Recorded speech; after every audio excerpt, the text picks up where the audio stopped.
Sorry, I can't hear. Hello?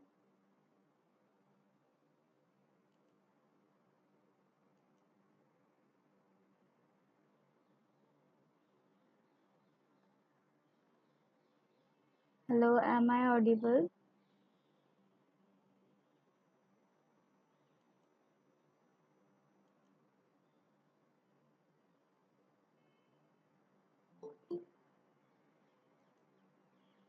Yes, ma'am, can hear you. Okay, thank you. I'll just share my screen.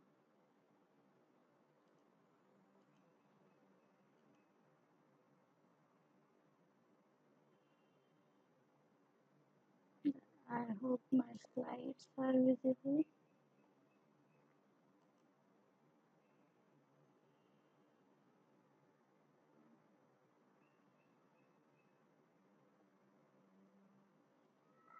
Yeah, so hello everyone, I am Akanksha Sharma. I am a PhD scholar at IIT Bombay, and so I am your TA for this course, which is Characterization of Polymers, Elastomers and Composites.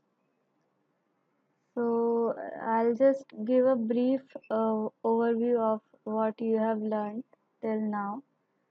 So in the main sessions, you have learned about the polymers, and we know that polymers are the compounds which are very large molecules which are formed by repeating a single entity or molecule. So that is how we call it, like poly and mers. So multiple repeating units of mers are called polymers. And here is a basic example of polymers.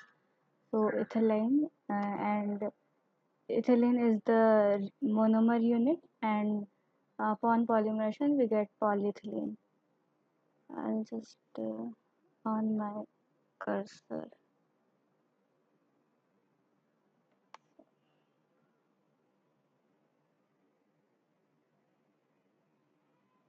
Yeah, I will use the pen. So here, this is how you show it, like the single molecule, that is ethylene, and when it is in a chain, we write it like this, or in the shorter form, we can write it like CH2 and CH2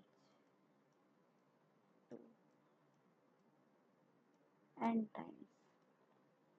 So that is how, if you want to represent in a shorter form, you write like this. And so further we learned about the classification of polymers.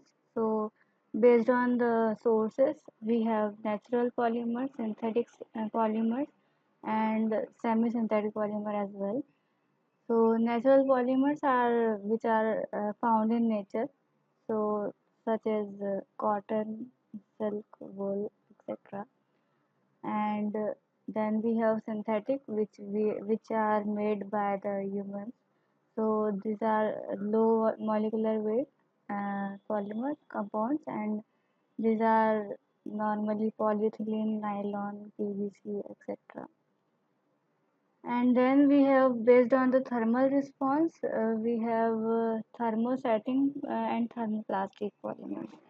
So thermoplastics are like which can get softened on heating and then again get hardened on cooling. So those are called thermoplastics. And thermosettings are those which have just a second.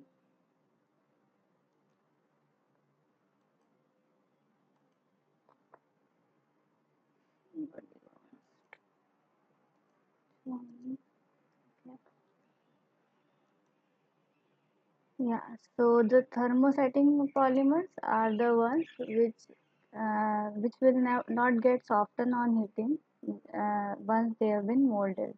So you cannot reuse it. So they are once molded, we can't use it again.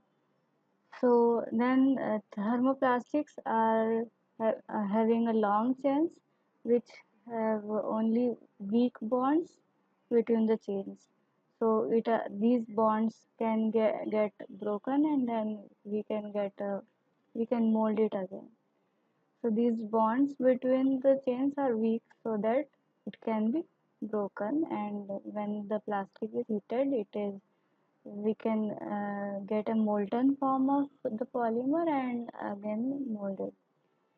So and we can make different kind of shapes. And in the thermosetting one, these polymers consist of long chains which have many strong chemical bonds.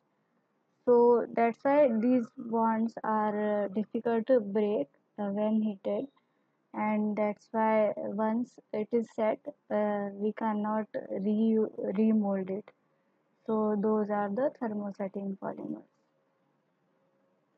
Then we have the based on the repeating unit or monomer, we have homopolymer and copolymer. So homopolymer means same type of one type of polymer. Sorry. Yeah. So homopolymers are one type of polymer made up of one type of monomer. So the all the repeating unit will be of same type. So for example here AA, all are the same monomer. And copolymer means multiple type of monomers are added. So for example so suppose A is a polymer and A is a monomer and B is another monomer. So together it forms a copolymer. So in the copolymer type, there are different types of uh, chains can be formed. So random copolymerization. So like for example A, B, B, etc. So the arrangement is not proper. Here you can see the blue and red. So these are not properly distributed. These are randomly arranged. Then we have alternating copolymer. So alternate monomers will be there. So in this figure, I hope you can see my cursor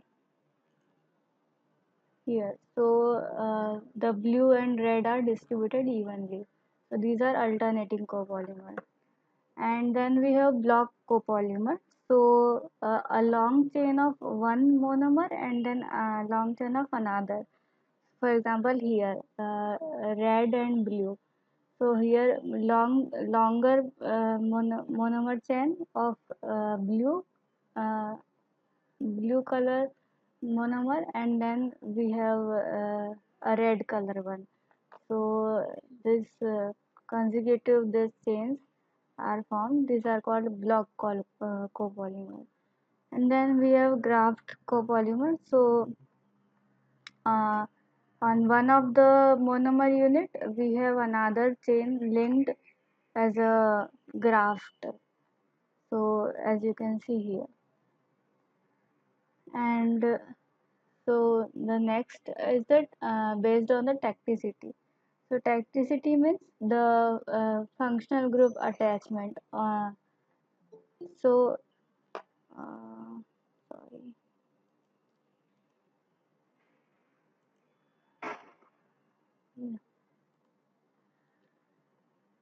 So we know that we have a main chain and then we have side groups attached on it.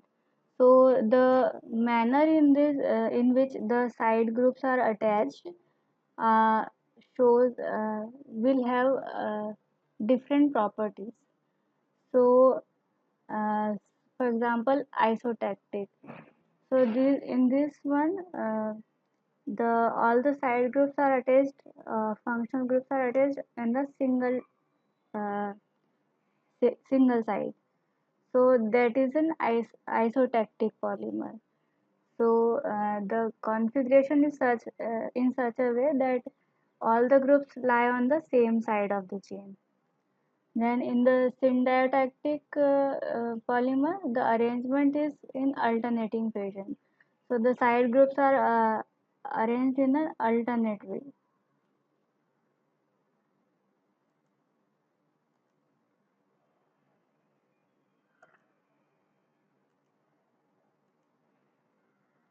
Yeah.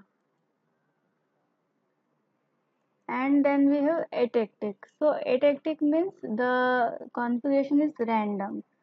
So one side, one functional group is attached in one, and then to this opposite side, and like that it will go. So this configuration is important when we talk about the polymer physical properties of the polymer. So we will talk in detail about it. You might have known already if you have seen the if you have gone through the lecture. So these are the basic three types on the basis of the tacticity of the functional group. Then we have based on the structure. So it can be linear polymer. That means long straight chains of polymers we will have, and these are having a better density. So the examples of high density polyethylene, uh,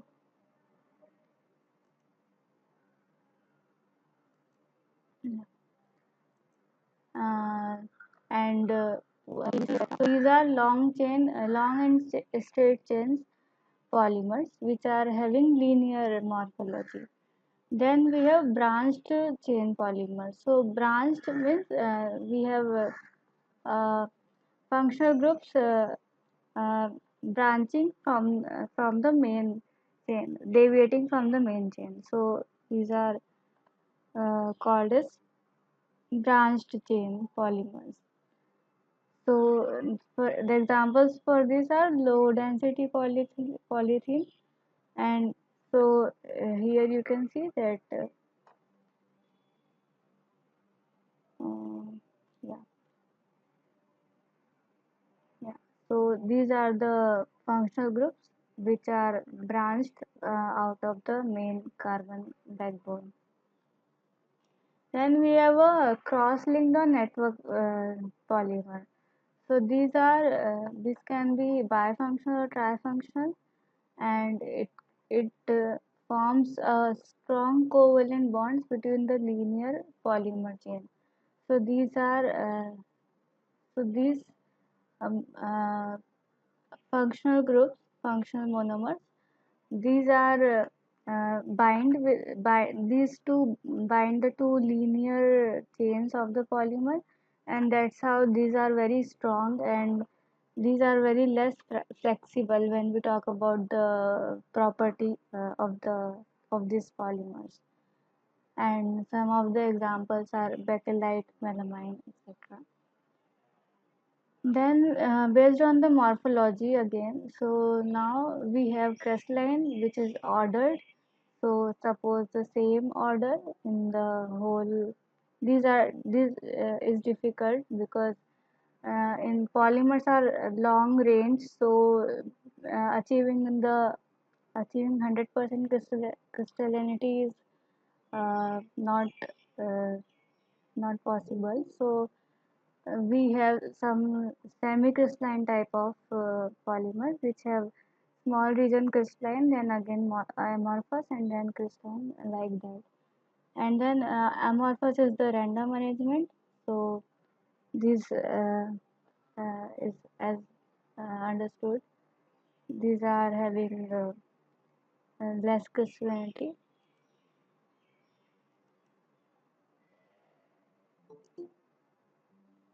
Oh,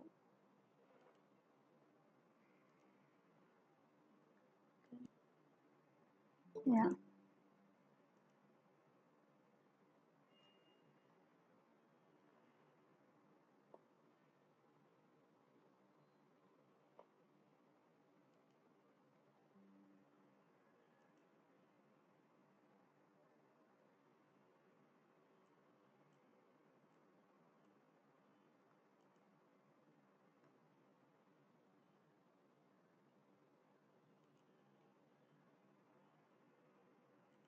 yeah.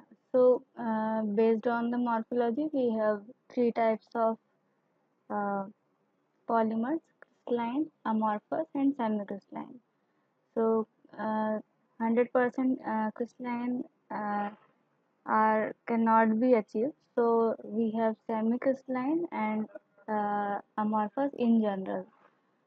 And then, now I'll talk about the crystallinity. What is crystalline uh, polymers? So it is a basic characteristic of a polymer, and because of the crystallinity, we can uh, get different. We can know that if a material is crystalline, how will it behave in terms of stress or in terms of other properties, other mechanical or thermal properties, uh, or etc. So, crystallinity is the degree of structural order in a polymer. So, if a material is crystalline, that means it the uh, the arrangement of monomers or molecules is in orderly fashion. So it won't deviate much because all the atoms are arranged in a orderly packed structure, and those will be difficult to rotate or move. So these crystalline materials are not as flexible as compared to the amorphous ones. So and then when the chains are not arranged in the crystal in an ordered crystal and are disordered, then even though they are in solid state, the polymer is identified as amorphous. And in most cases, no full crystalline polymers are exist. Therefore, we have semi-crystalline polymers, which are composed of both amorphous and crystalline region. And this is why some samples of polymer have both glass transition temperature and melting temperature. We'll talk about it in detail. So, now glass transition temperature. It is a temperature at which the polymer experiences the transition from glassy state to rubbery state. So, uh, what is it? So, for example, here you can see when we make the port that is soft and flexible, like we can move it and we can give it a shape as we want. Then after heating, it becomes hard and brittle. So this is the phase from like rubbery to glassy, and then again if you heat it, then again it will become softer. So like that. So this is an analogy basically. So how the molding is or the formation is happening. Somebody again wants to join.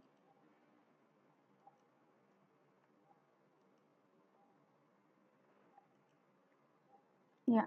So the glassy state is hard and brittle, and it consists of a short range vibrational and rotational motion of atoms.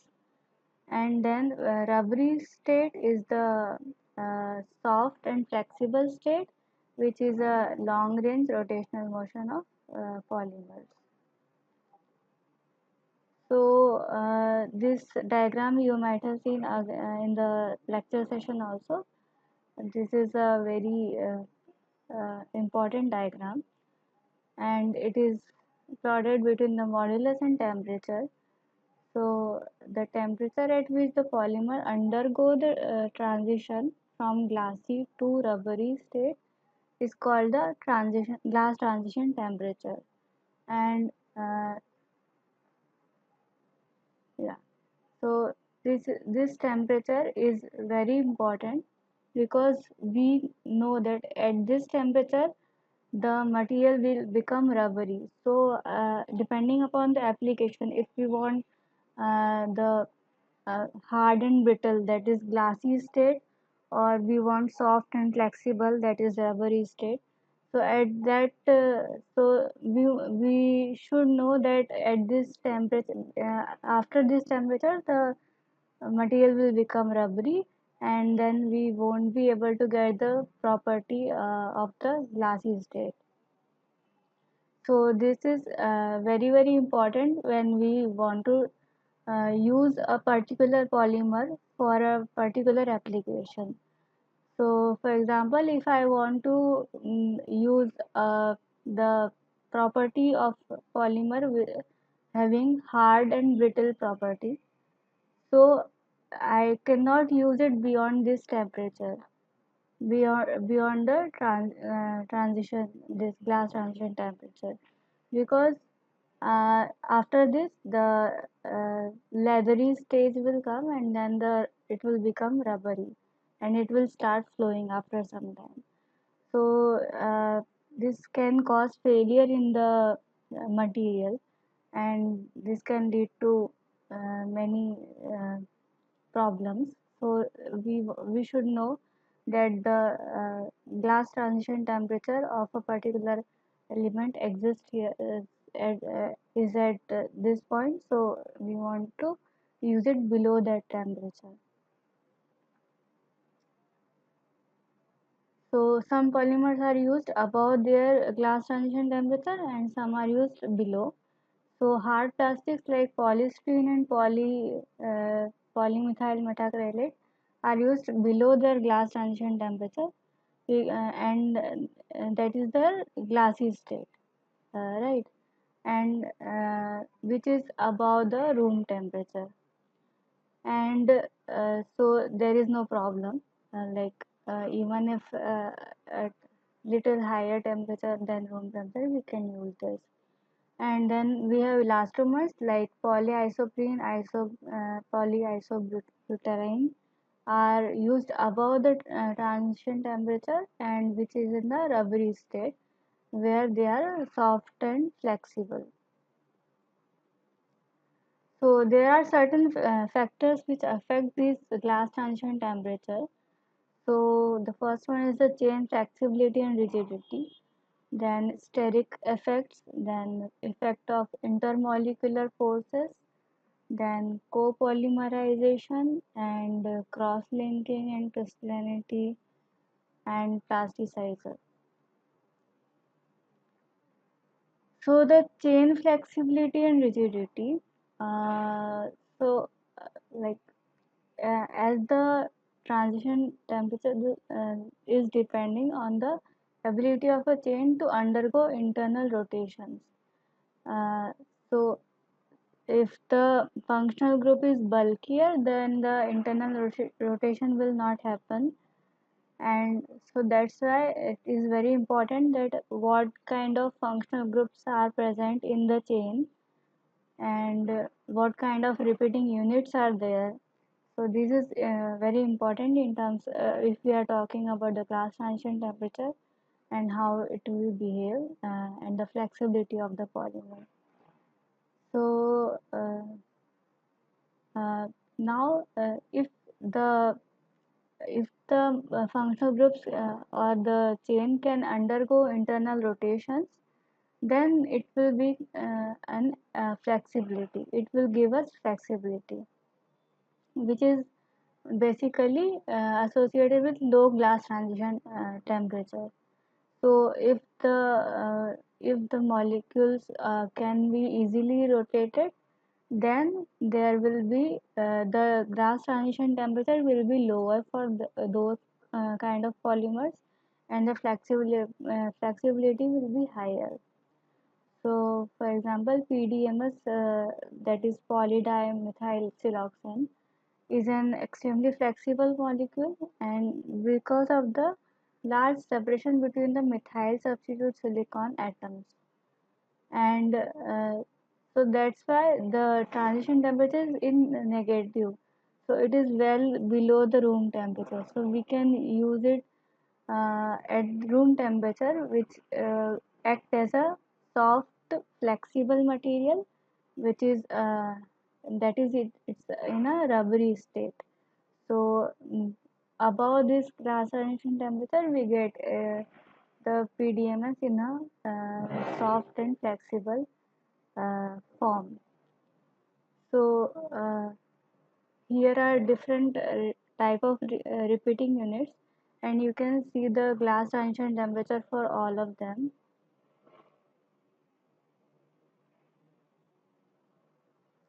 Yeah, so for example, if we have polyethylene, so and these are only having methyl group, so the glass transition temperature is very less, that is minus 93 degrees Celsius. Then we have oxygen group attached, the polyoxy, that is polyoxyethylene. So it has little higher than the polyethylene. So the temperature is minus 67. Then we have a benzene ring attached with oxygen. So this have a uh, higher transition temperature, because we know that this benzene ring will be bulky and it is difficult to rotate. So the internal rotation is not possible in this case, not freely possible as in these two cases.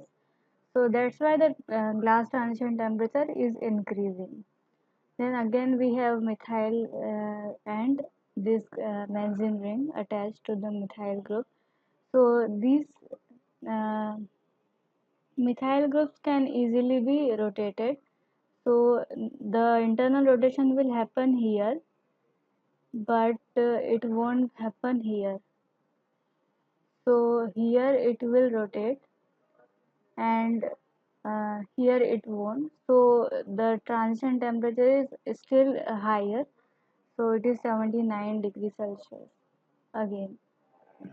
And the one which is having only benzene ring, it is very rigid, and it is very difficult to rotate these kind of chains.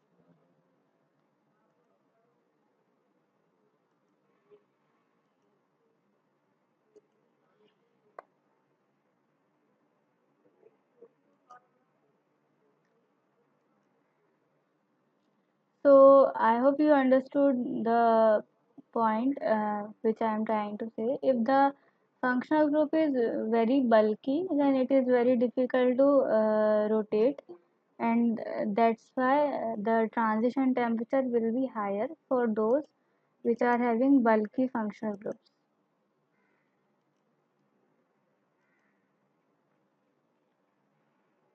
If anyone have any doubt, you can ask right away. So you can just stop me in between the slides, and you can ask the questions.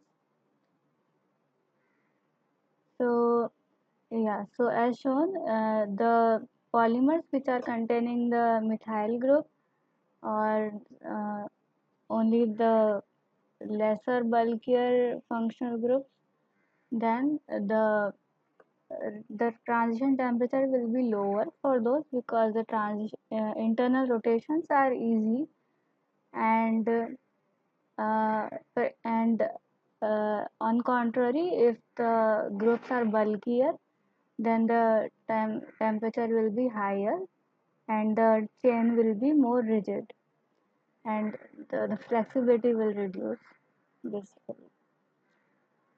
Then we have steric effects. So steric effect means the presence of a bulky side group. So suppose we have a carbon chain, and we have a different side group attached to it. So uh,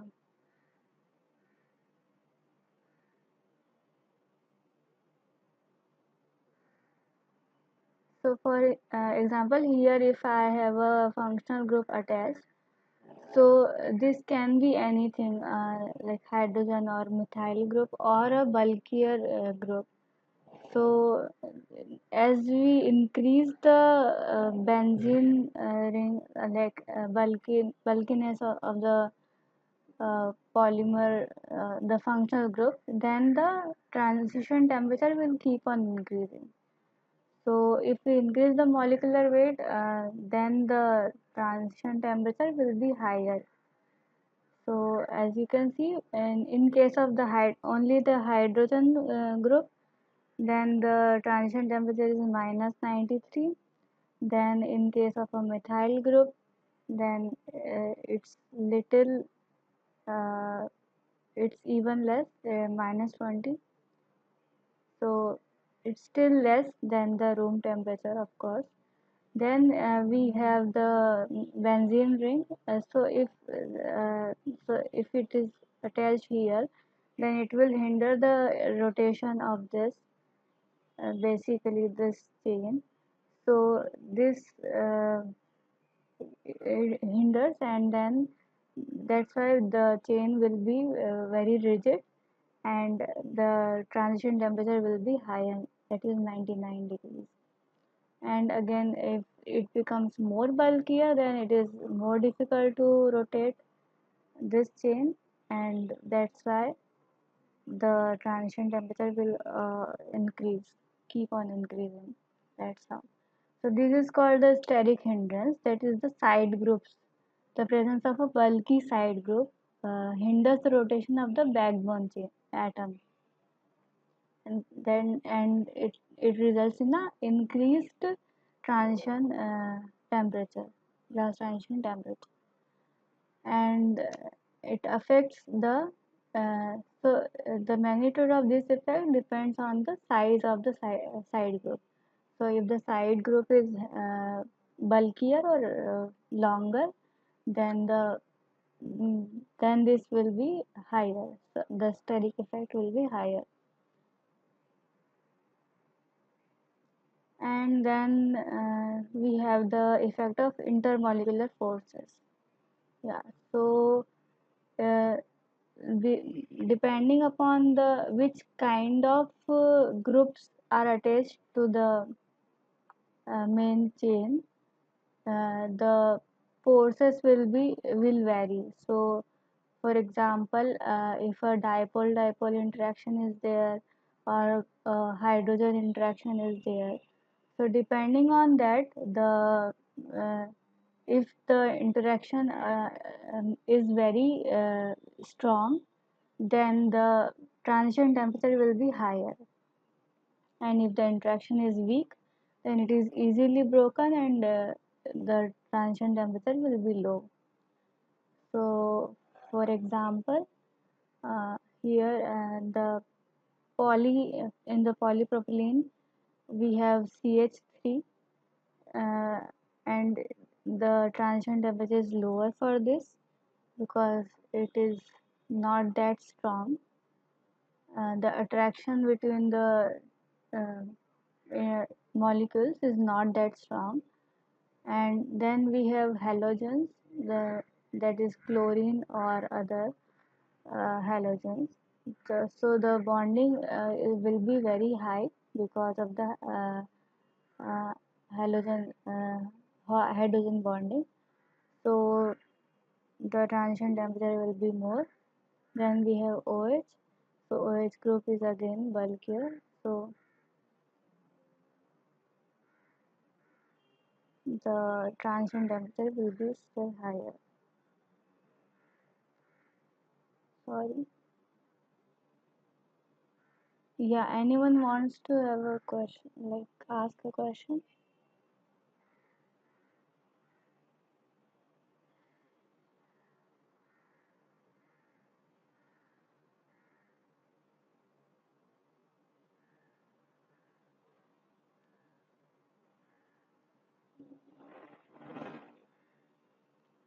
Kumar, you have raised your hand. Do you have any question? All the halogen groups are having the same TG. It depends on the halogen group basically, but for chlorine and for this particular polymer we have shown here, but it depends on the polymer also. But generally the halogen groups having attached with the main chain will be having higher gas transition temperature. So not all will be having the same, not exactly same, but it will be higher. It will be in the same range, and it depends on the polymer chain also. Like this is for PVC only, but for other it might vary. Yeah.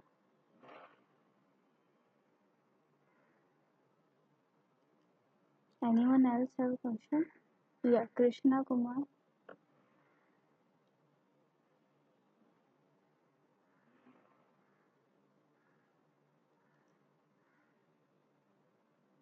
Krishna Kumar, you have any question?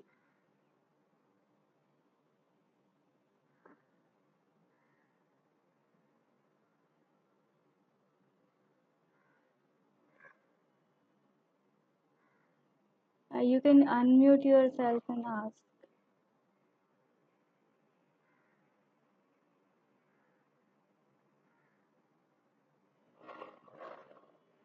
or you can write in the chat box if your mic is not working. Then you can write in the chat box also.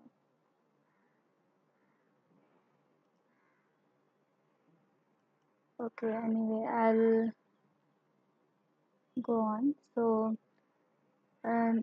the fourth factor is the copolymerization. So if we have a single monomer unit, then the transition temperature will be different, and we have if we have a multiple monomers, then the transition temperature will be different. And also the arrangement of these monomers also affect the glass transition temperature. So we can alter the glass transition temperature by copolymerizing with a second monomer, and we can alter the property. So depending upon the which monomer we are adding, if it is a bulkier, then the transition temperature will increase.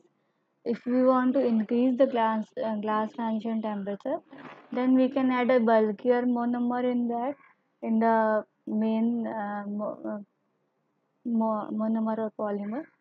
And if we want to make it make if we want to reduce the temperature, glass transition temperature, then we can add a functional group, monomer having a functional group which is less bulkier or having methylene group attached, methyl group attached.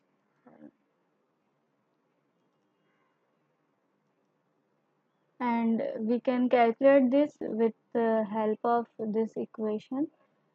So the glass transition temperature of a random copolymer is related as uh, mentioned here.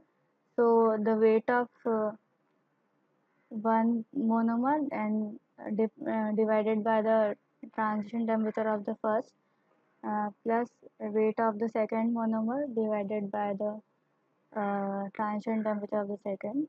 So sorry, these are the polymers.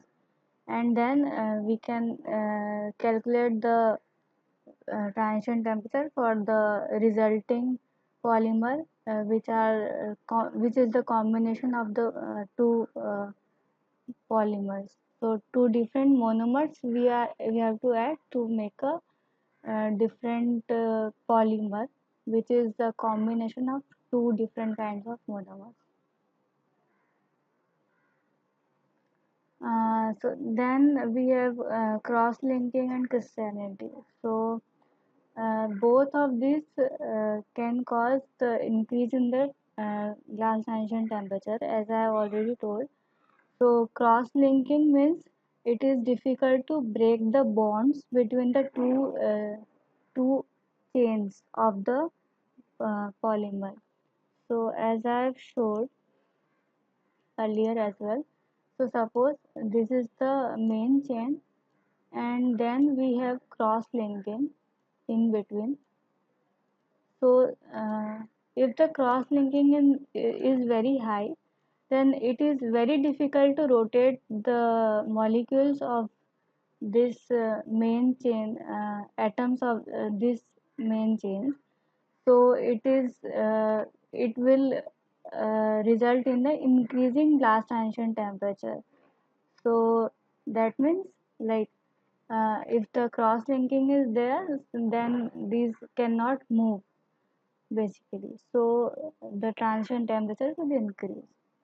And yeah, since the presence of covalent bonding is there, so it reduces the freedom of molecule to rotate, freedom to rotate the molecular chain from the main chain, and thus the transition temperature will increase.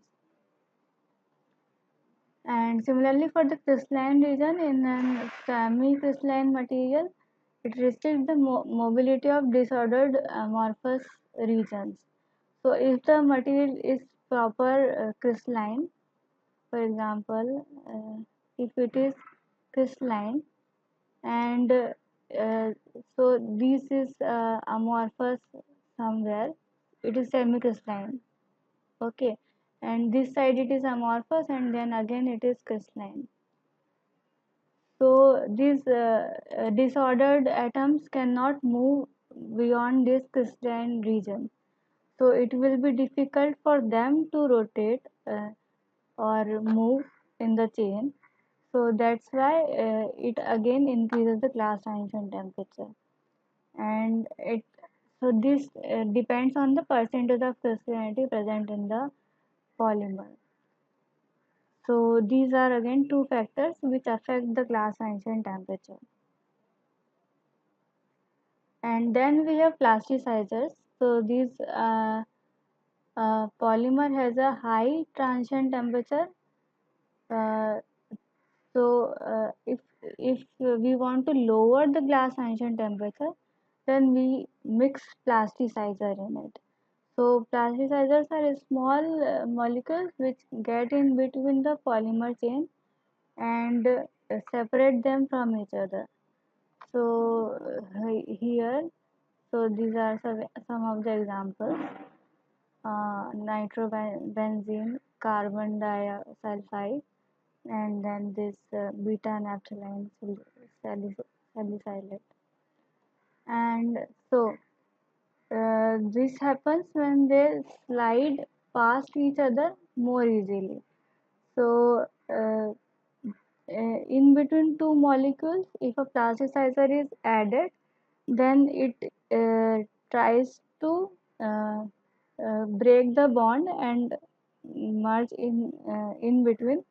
So it is easier for them to slide away, or uh, and that's why it lowers the temperature before, as compared to the before transient temperature. So it lowers when we add more plasticizer in it. So the for better flexibility in a molecule, we want to reduce the transition temperature, and this can be due to the plasticizer.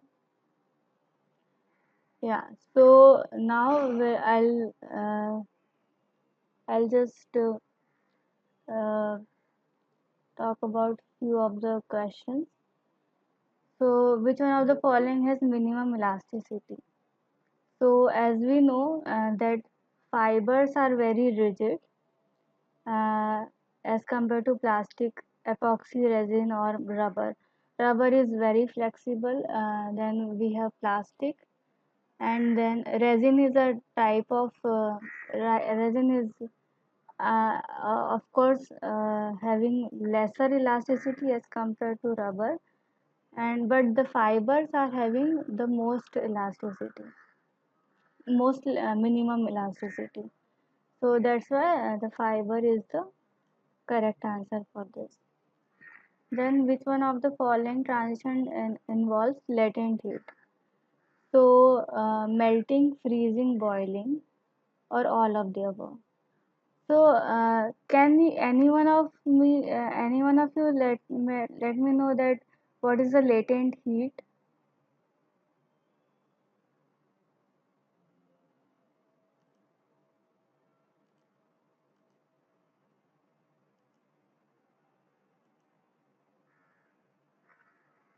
Hello.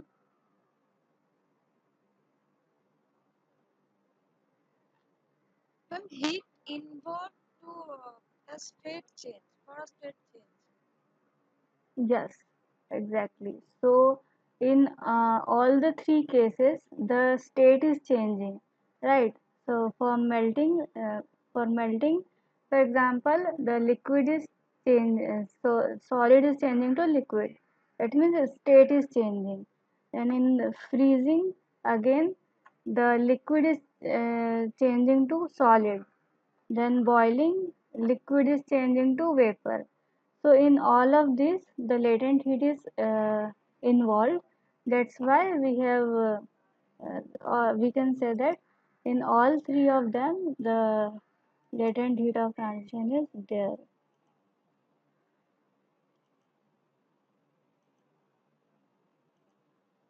So the answer is all of the above. Then we have another question, which is which of the following polymer is used as a reinforcement? So, for example, nylon 6, aramide, cellulose, or all of the above. So these all three are having, uh, we can use it as a reinforcement because this cellulose is present in nature, and then we have nylon 6 and aramide is a artificial polymer.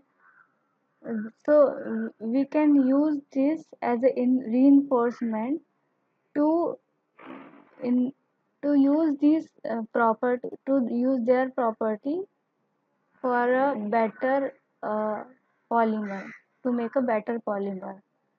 So uh, so these all can be used in a reinforcement.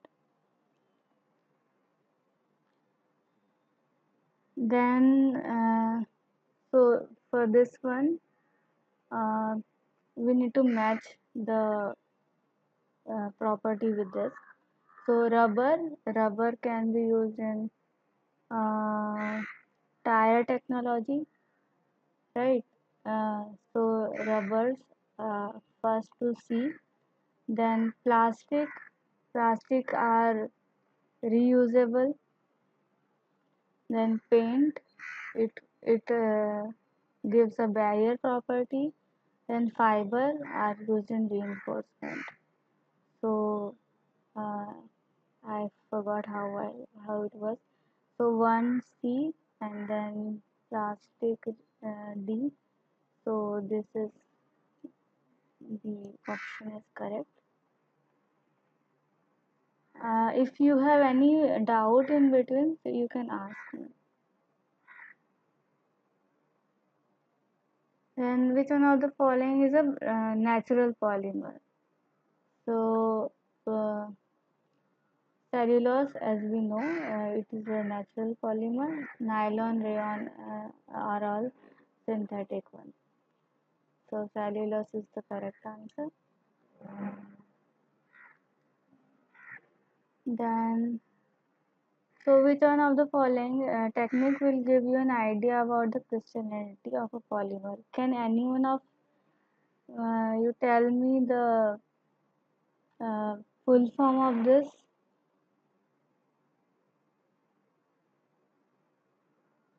We know that XRD is the technique to measure the crystallinity. Can anyone tell me the full form of XRD?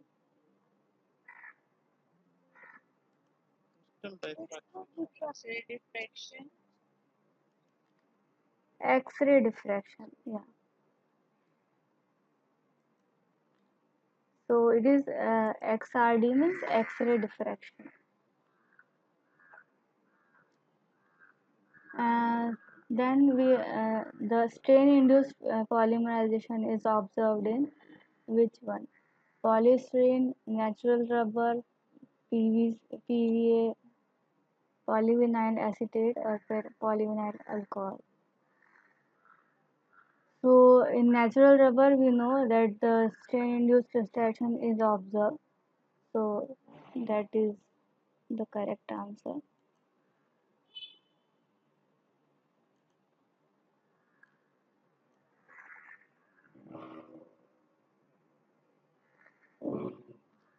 Then we again need to match the following. So melting transition, fiber amorphous crystalline elastomer. Melting transition is in crystalline, obviously. Then we have glass transition. So uh, that happens in and then we have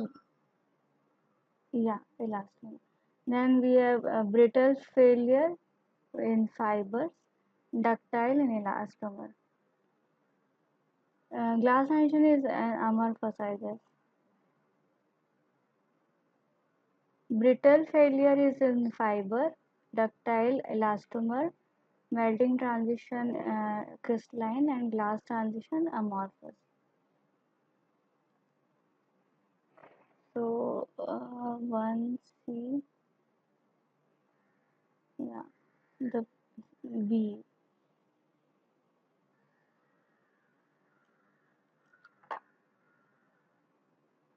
Then solubility increases with increasing temperature, increasing linear molecular weight, increasing molecular weight, or all of the above. So solubility I did not mention here, but solubility depends on the temperature basically. So if we heat up a material, it becomes more soluble in the solvent. So that's why the increasing temperature is the correct answer. Yeah. And it does not depend on the structure of the material. So basically, structure and molecular weight are responsible for the property of the material, not with the solubility. So somebody's mic is on, I guess.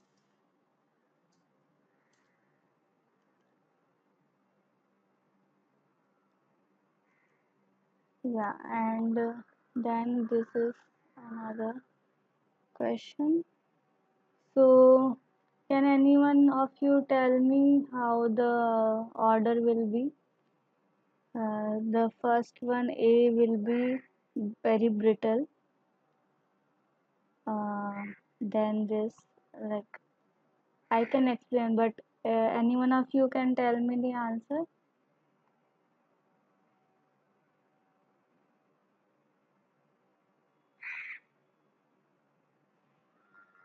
Material A is very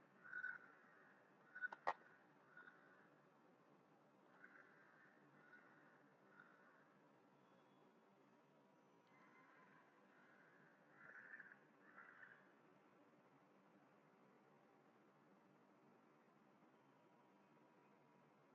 strain part is very less.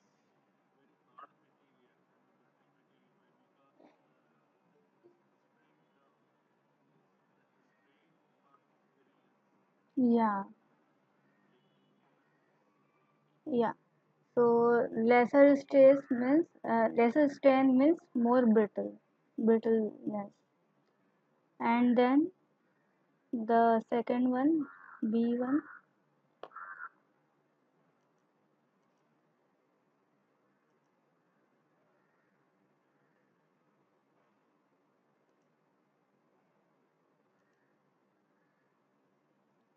Anyone else can tell me what is the B curve?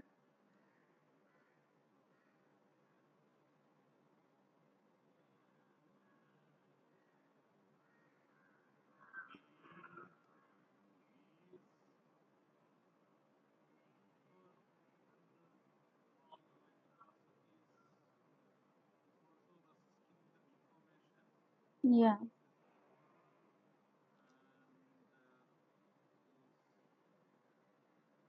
yeah. So stress is high. That means it is strong. Yeah. And the C curve.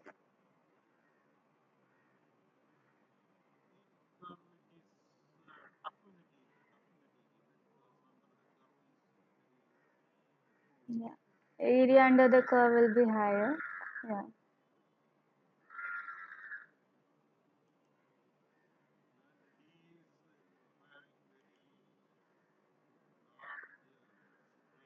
Yeah, elongation is very high. Yeah, so I can draw it here for those who did not understand. I draw. So basically, toughness means the area under the curve. So suppose a curve is like going like this. So the area under this curve will give the toughness value.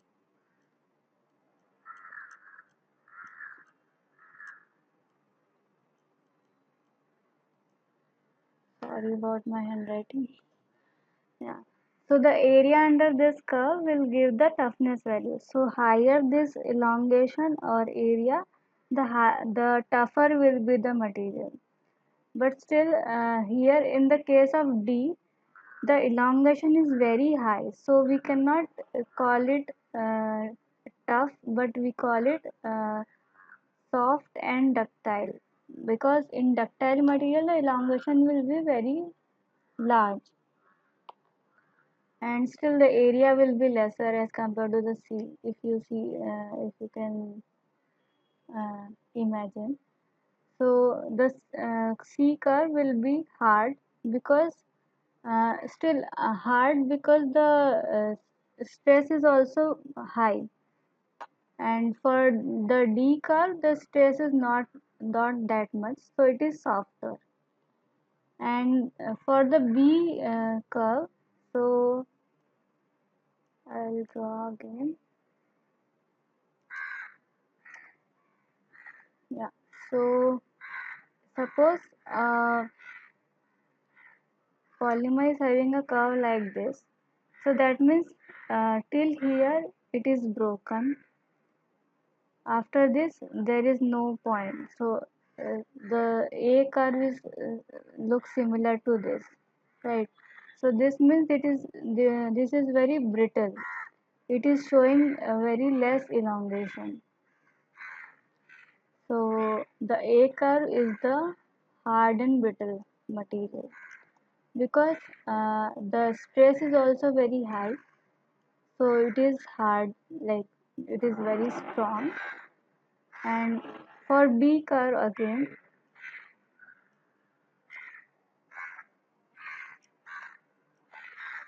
it is going something like this, and then fracture. So it is not that much brittle, but it is stiffer. It is not showing much elongation. Okay, so elongation is very less, only till here. This is strain. You present strain as epsilon.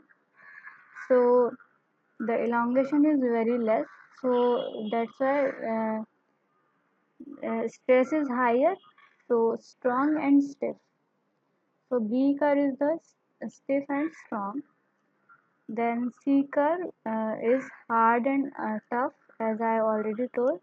The toughness is the area under the curve. So toughness will be higher for this case. And then D, which is a soft and ductile material. So anyone of you have any doubt in this? Is it is it clear to all?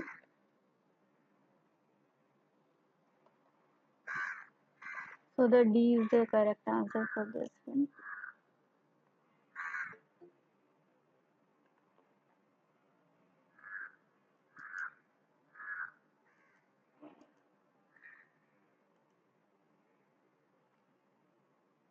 Yeah.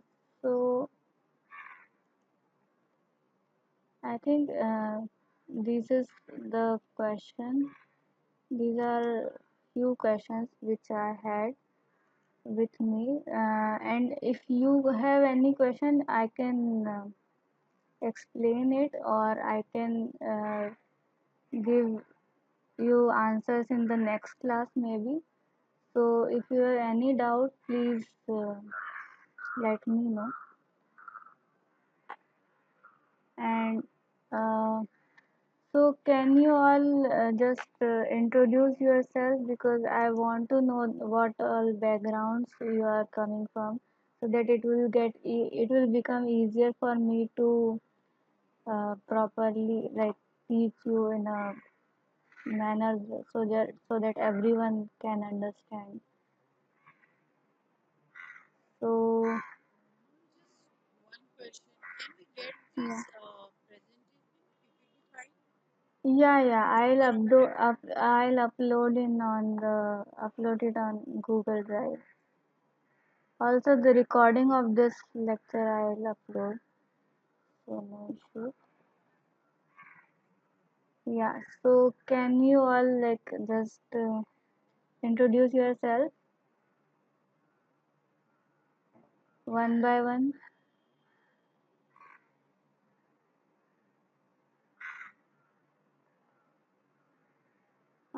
I'll just call names. Yeah, Kumar, you've raised your hand. Yeah, hi. Yeah. Okay. What's your background?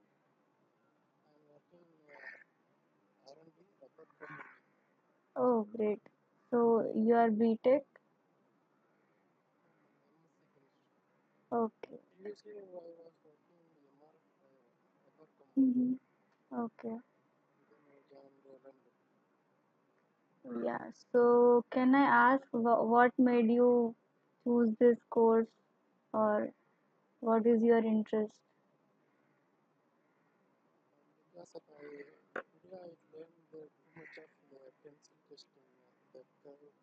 Yeah, yeah. Okay. Okay. So you can ask me if you want any particular topic to be discussed in this session. In the next session, I can definitely do that. So if you want to understand more about the mechanical property, I can do that because my background is mechanical. So I am mechanical engineering. I have done mechanical engineering in BTech in mechanical and then MTech in metallurgy and material science. So I can help you in that case if you want to know more about the mechanical property like that.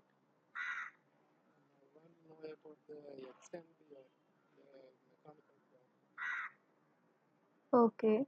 So more like you want to learn about the stress strain curve or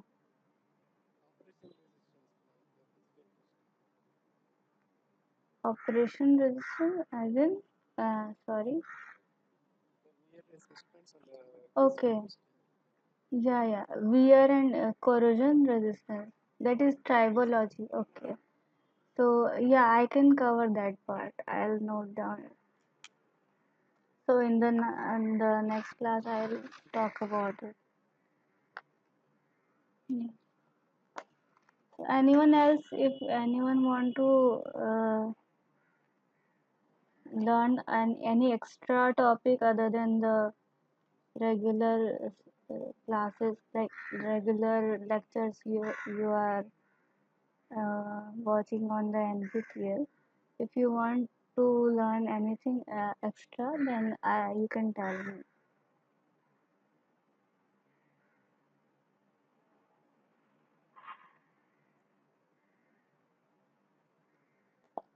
So next,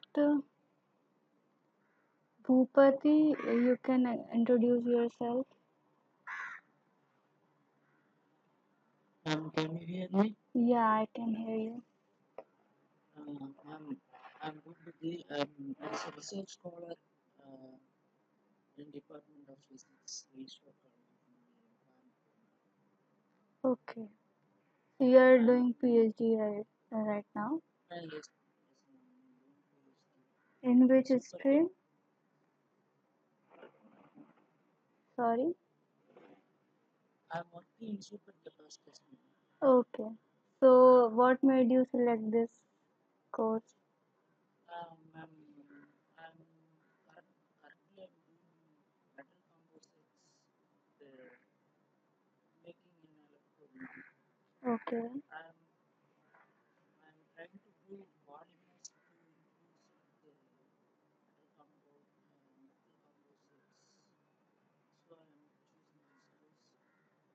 as well as Okay. I'm doing my PhD course by this course. Okay. Okay. Great. Thank So, you. yeah. And next, Darshan Balu.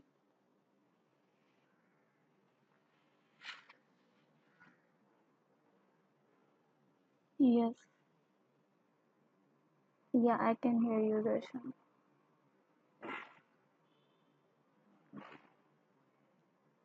Okay.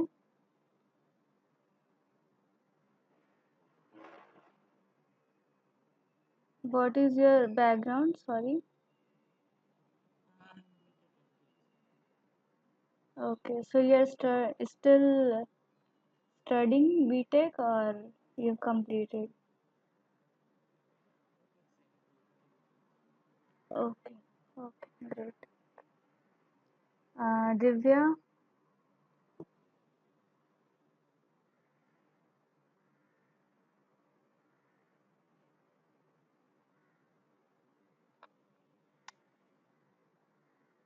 Hi, ma'am. Good Mhm. evening, ma'am. Hi. Good evening.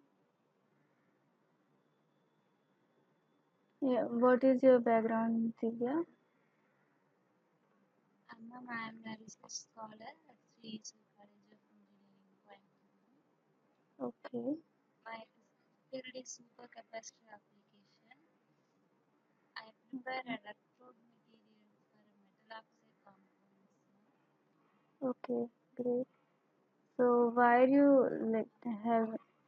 did you join this course? Nice. Ma'am, my PhD coursework Oh, paper is polymer, okay. so I choose it. Okay, great. Next, Krishna Kumar. Good evening. Yeah, hi. I'm Krishna Kumar, become the chemistry research scholar Okay. for department. Okay, what is your Want background? to know about the polymer. The research topic is polymer, like thermosetting polymer and thermoplastic Okay, okay. polymer.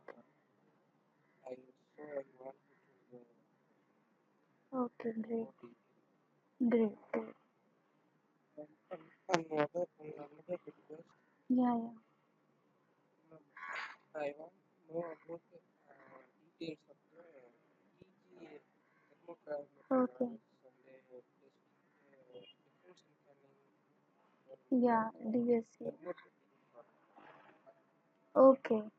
So, chances explain other process. okay, TG and DSC for only for thermosetting polymers. Yes, Okay, I'll cover it in the next session.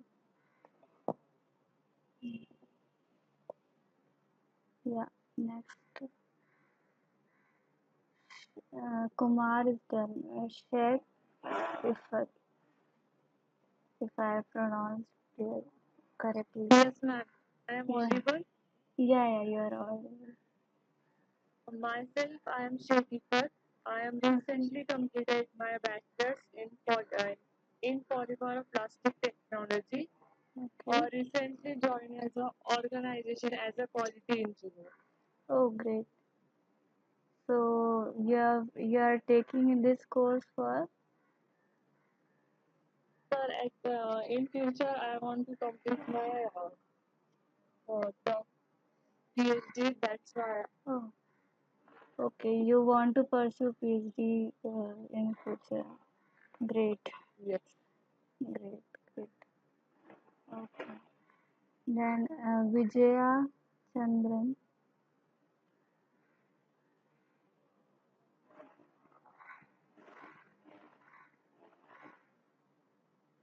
Yeah, good evening. Good evening. Good evening, sir. It is Krishnan Nair. I am from Kochi, Okay. and after my 38 years of service in Indian Railway, I Okay. retired voluntarily, and then now I joined NIT, National Institute of Technology, Calicut, for Okay. 8 years. Oh,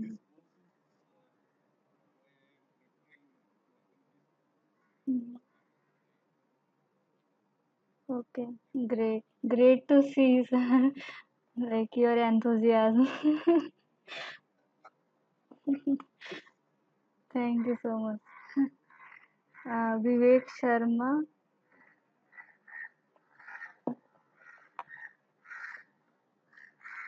Vivek, are you there?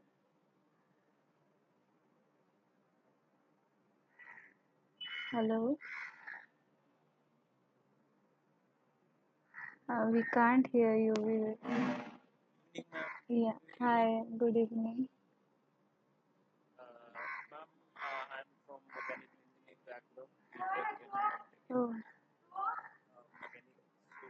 So great. actually, I'm faculty in Chandigarh University and also pursuing my PhD from NIT Delhi actually. Okay. So my topic is regarding polymer composites. So that's why I Okay. chose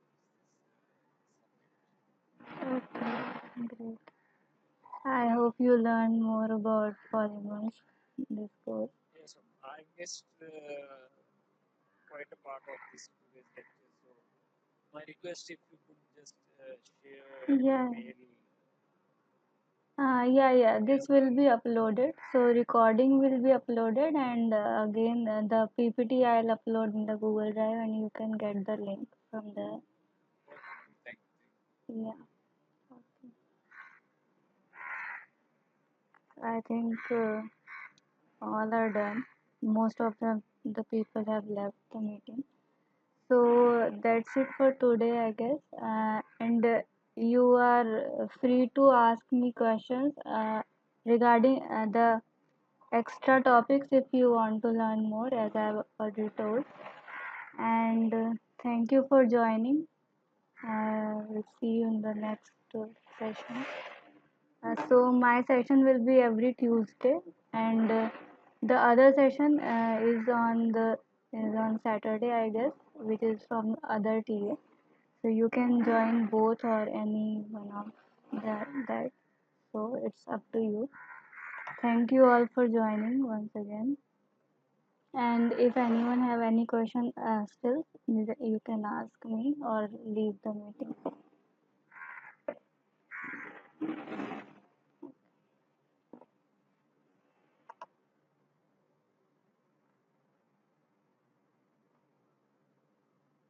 I think.